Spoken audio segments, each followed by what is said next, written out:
In the sprawling heart of the city, a small dog named Chobo was utterly lost. He navigated the concrete maze, a tiny, bewildered soul amidst the relentless chaos. Towering buildings blotted out the sky, their glass facades reflecting a world he no longer recognized. The thunderous roar of traffic, the blare of horns, and the endless sea of hurried legs were a terrifying symphony. Chobo dodged darting taxis and indifferent pedestrians, his heart pounding a frantic rhythm against his ribs. The once familiar scents of home were replaced by the acrid smells of exhaust and refuse. As twilight bled into night, neon signs flickered to life, painting the streets in garish, unfamiliar colors. He sought refuge in a grimy alley, scavenging near overflowing bins for a forgotten morsel.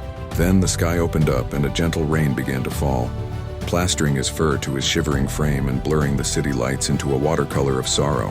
His lonely wandering eventually led him to the quiet refuge of a park. There, on a simple bench, sat an old man, a figure of calm in the city's storm. The man's gentle eyes found Chobo huddled beneath the dim glow of a lamppost, a small trembling shadow.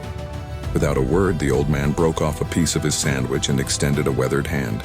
The scent of food was tempting, but it was the quiet kindness in the gesture that drew Chobo in. Hesitantly, he crept forward, his fear slowly giving way to a fragile spark of trust. The man didn't move, allowing the small dog to approach on his own terms. In that small, shared moment, a silent promise of friendship was made between two lonely souls. In the days that followed, an unbreakable bond formed. Their world was the city, but they found their own quiet corners within it. They took slow walks through less crowded squares, the old man's steady pace a comforting anchor for Chobo. The dog rediscovered his playful spirit, chasing pigeons with joyous barks that echoed softly in the urban air. They shared simple meals on their favorite park bench, two companions against the vast backdrop of city life.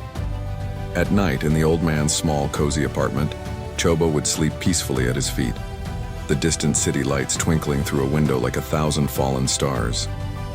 For a short time, the lost dog had found a new home, a new family, and one kind man.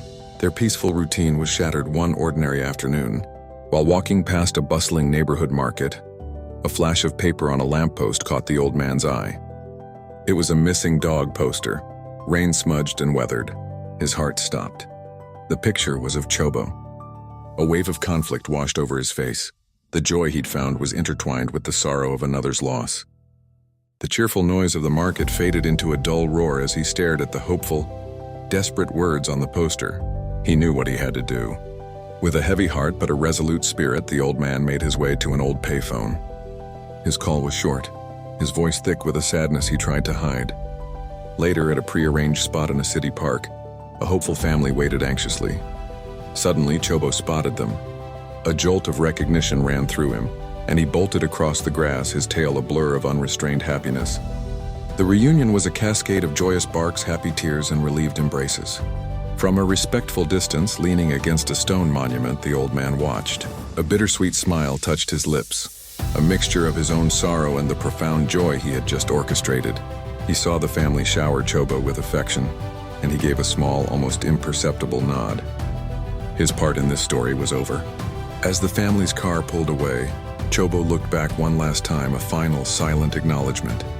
The old man turned and walked slowly down a tree-lined city street, alone once more, but with the quiet contentment of knowing he had done the right thing. True kindness, he knew, often means letting go.